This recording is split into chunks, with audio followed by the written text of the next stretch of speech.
are, Joe. Let me try that. Let me try that. Cobra assault cannon, state of the art. Bang bang.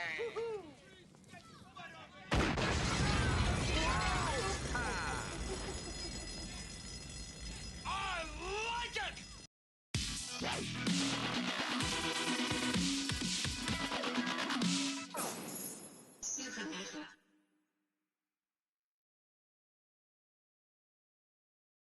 What is happening, guys? Supernova here, back with another video, and I'm going to try to keep this one pretty short because we have a state of play today, and I want to get this video out at least before the state of play starts. But this is my review for Guardians of the Galaxy, and I'm going to be honest, it is probably the best game that I almost didn't play.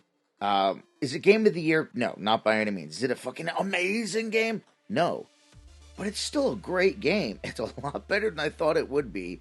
Because when I had first seen the trailers for Guardians of the Galaxy, it felt very bland and generic to me.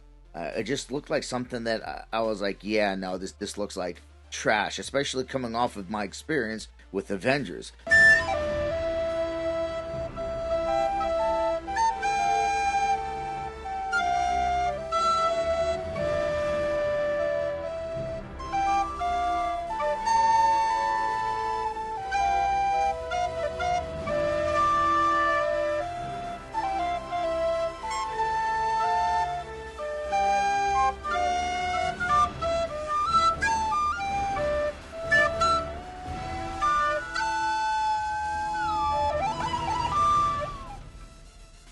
Them both being published by Square Enix. But man, this game is everything that Avengers should have been. Now, does this game approach the levels of greatness that is Marvel's Spider-Man or Marvel's Miles Morales on PlayStation? No, but it gets close. It does get close, and it really makes you hate the Avengers game even that much more, because you play this game and you're like, here's a game with fucking 5 people in it. Why couldn't the Avengers game be more like this?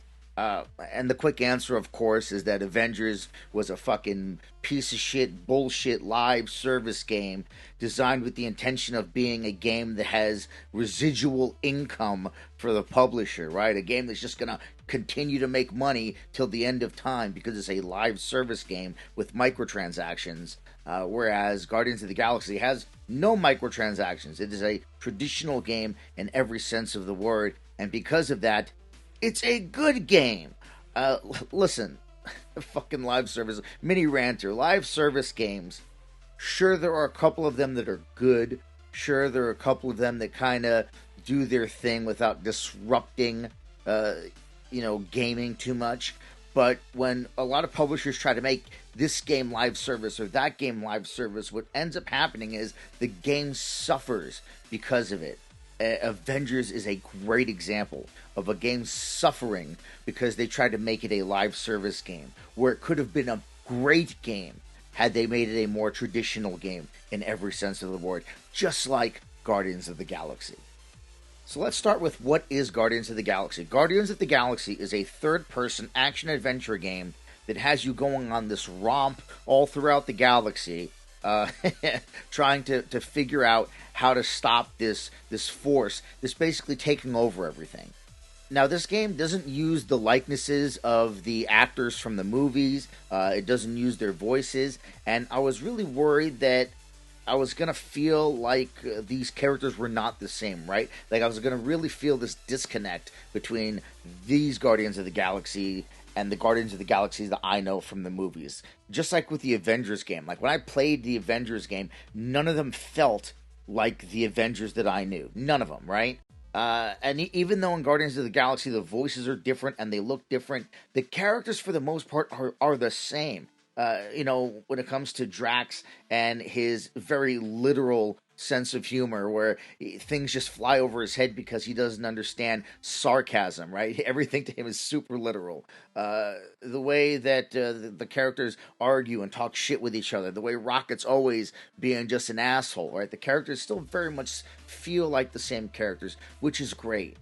And also, very much like the film version of the Guardians of the Galaxy, the game has a lot of music in it, and music has a lot to do with the game. And I'm gonna go out on a limb right now and say that this game has probably one of the best game soundtracks of all fucking time, just because it's all 80s music, 80s rock and shit like that, whereas the films were a little bit more kind of easy listening music that Peter was into. In the game, Peter's very much into rock. They even have a fake band named Star-Lord that's very much like an 80s hair metal band.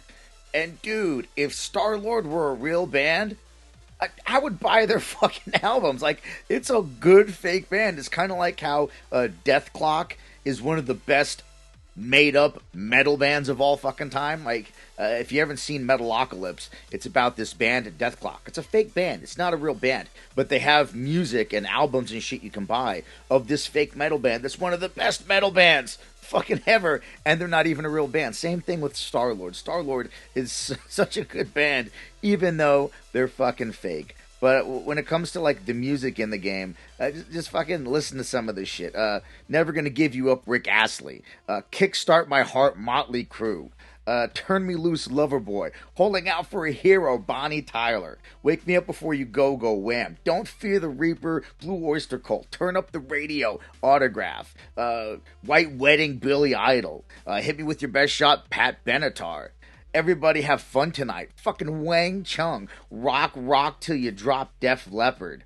Everybody Wants to Rule the World, Tears for Fear, Hanging Tough, New Kids on the Block, Tainted Love, Soft Cell, I Ran So Far Away, Flock of Seagulls, I Tumble For You, Culture Club, We're Not Gonna Take It, Twisted Sister, I Love It Loud, Kiss, Take On Me, Aha, Call Me, Blondie, Relax, Frankie Goes to Hollywood, The Warrior, Patti Smith, We Built This City, Starship, The Final Countdown, Europe. Like, there's just fucking banger after banger after banger in this fucking game. And listen, I am a bit biased here because I, of course, am a child of the 80s, born 1985, the year of Back to the Future, the year of Super Mario, greatest year of all time, in my opinion. But yeah, as a child of the 80s, I very much love 80s music. I think 80s music is some of the best music of all time. And this game, for me, definitely has some great fucking music. Well, is it great music for you? That, I don't know. But for me, I think for many people in my age range, the music in this game is fucking fantastic. Now, the game is linear, but it does have you hop in between different locations. And each one of the locations, again, while linear, they are kind of open and have little areas that you can explore. And you do want to explore, because exploring is how you're going to find the different materials and things you're going to need in order to upgrade your character, as well as that's how you're going to find the additional outfits for all of the characters. Combat in the game is fairly simple, but it is a lot more fun than I originally thought it was going to be. When I first saw the trailers, I thought the combat looked bland and boring. Again, while not being amazing or super deep, it was still a lot more fun than I originally thought it would be. Now, I'm going to basically break down combat for you using the PlayStation buttons, because that's the console I played on. But if you play on Xbox, obviously, you know what the corresponding buttons are. Also, in this game, you play only as Peter Quill, aka Star-Lord. You only play as him. But you're still able to control the other characters. So this is basically how combat breaks down. L2 is how you aim your gun, R2 is how you fire your gun, and then R1 is how you fire the different elemental versions of your weapon. And then up, down, and left, right on the D-pad is how you select which elemental version of your guns you want to use. Pressing L1 is how you now are able to control all the other characters. So you hold L1, and then by pressing either square, triangle, circle, or cross, one of those buttons is going to correspond to one of the other characters. So either Gamora, Drax, Groot, or Rocket. Once you've selected one of them, again, square, triangle, circle, or cross is going to correspond to one of their attacks. So hold L1, press one of those buttons to select a character, press one of those buttons to select what attack you want them to use, and then they'll go ahead and do it, and then there's obviously going to be a cooldown before you can use their attack again. And that's basically what combat is. You also can do some basic melee with square. It's not a melee-heavy game, but you can do some melee attacks here and there with square. There'll also be a time where button prompts appear over characters' heads. For example, triangle to do a special attack, or triangle and circle together to do this kind of combo where everybody jumps in and fucking hits the character. And then also, while you are defeating enemies, you're slowly filling up a meter on the right-hand side of the screen that when filled, you can activate a huddle by pressing L1 and R1 together. And in the huddle, the characters will come up to you. You'll be in first person, and the characters will say some type of shit, and then you'll have two options to reply with. You need to be paying attention to what they said and what the kind of words in the background are, because if you pick the right option that corresponds kind of what they're saying, that sounds like it goes along with what they're saying, you will all then get a damage boost after that. So once you come out of the huddle, you will all have an increase to how much damage you output. It'll also be playing one of the songs from the soundtrack, right? Star-Lord's gonna fucking click play on his cassette player, and then you're gonna be jamming out to some badass music while you're beating the shit out of people. Pick the wrong option, and only you will get the damage increase. But it's still a really cool thing, and here's a quick example of what the huddle looks like.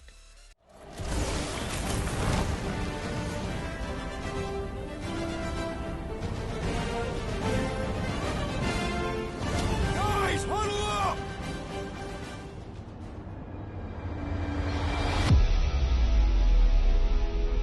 It feels like they're everywhere, laughing at us. And yet, we cannot retreat. No one wants to retreat, big guy, but I gotta say, it's fucking scary out there, Quill. Flarknard's on the field, danger on all sides. Then it's time we stand and face it, and make sure they're nullified. Are we heroes to be laughed at? No! I'll laugh at them instead.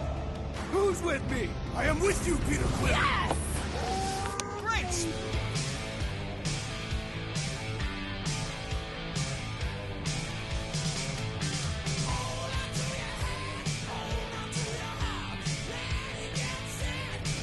Hold fast!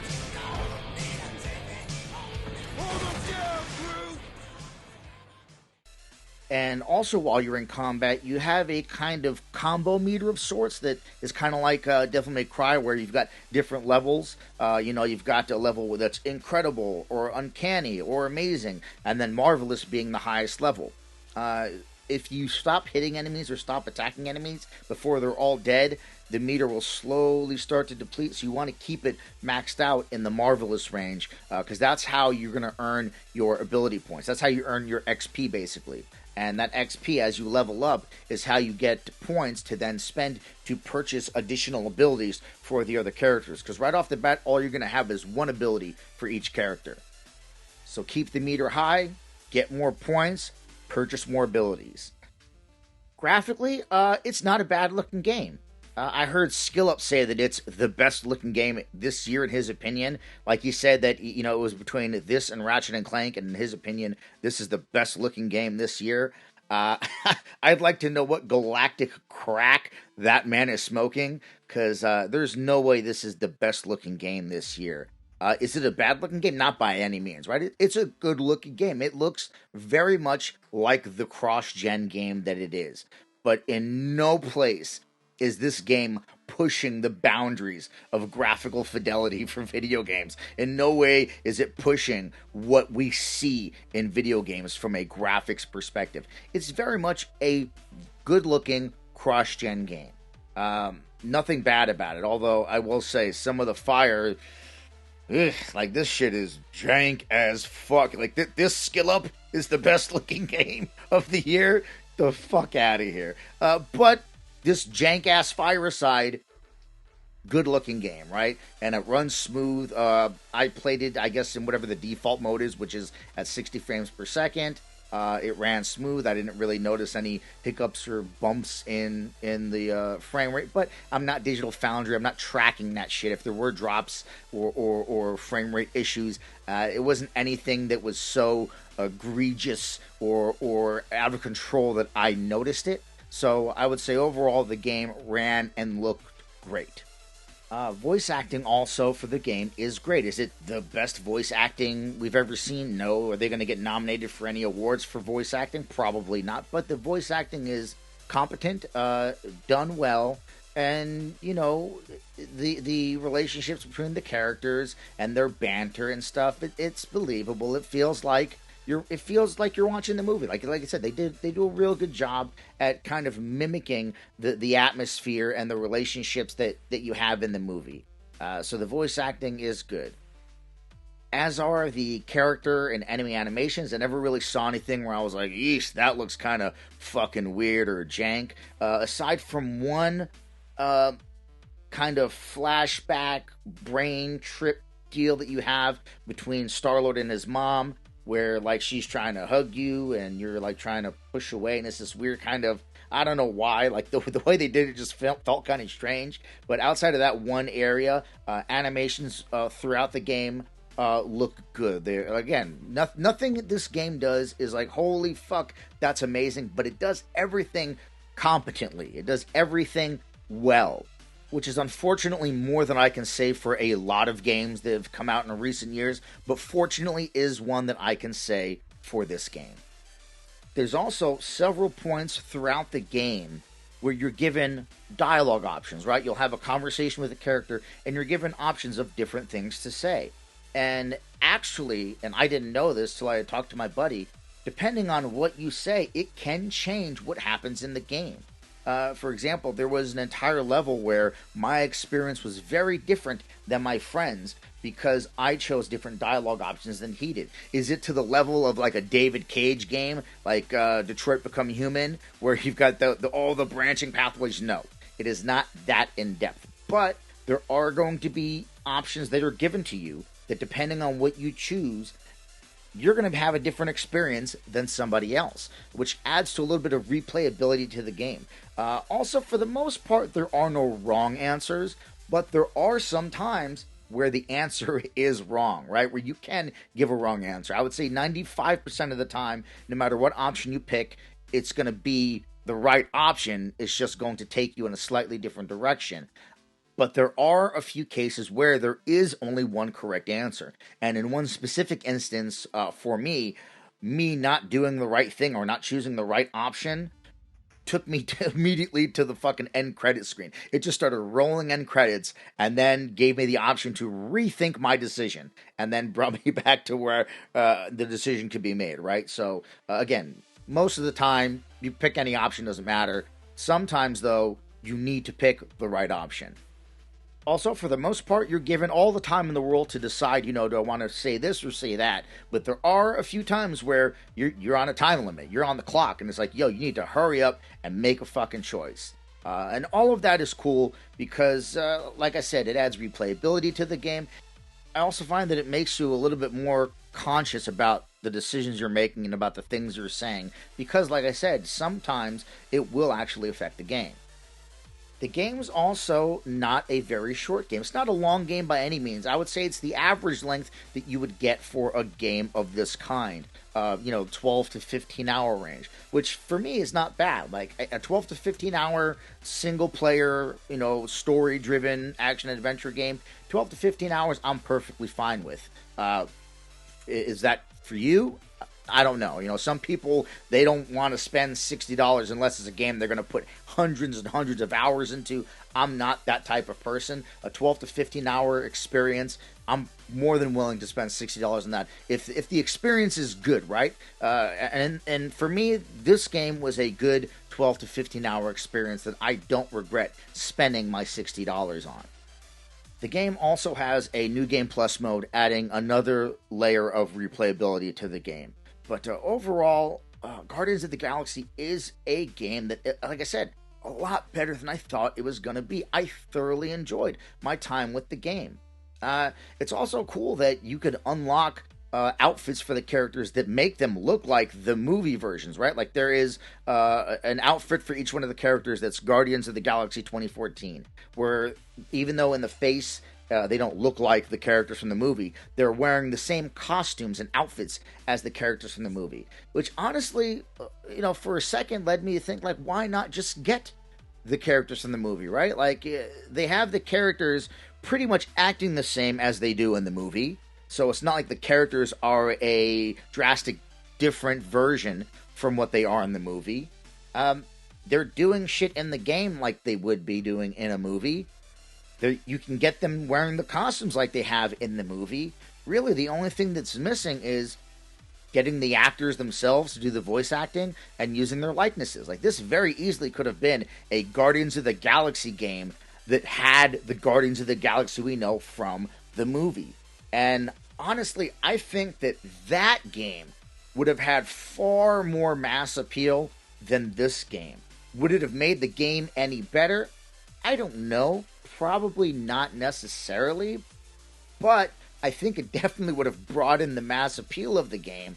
And I don't think it really would have made the game any better or worse, right? It wouldn't have changed the game at all.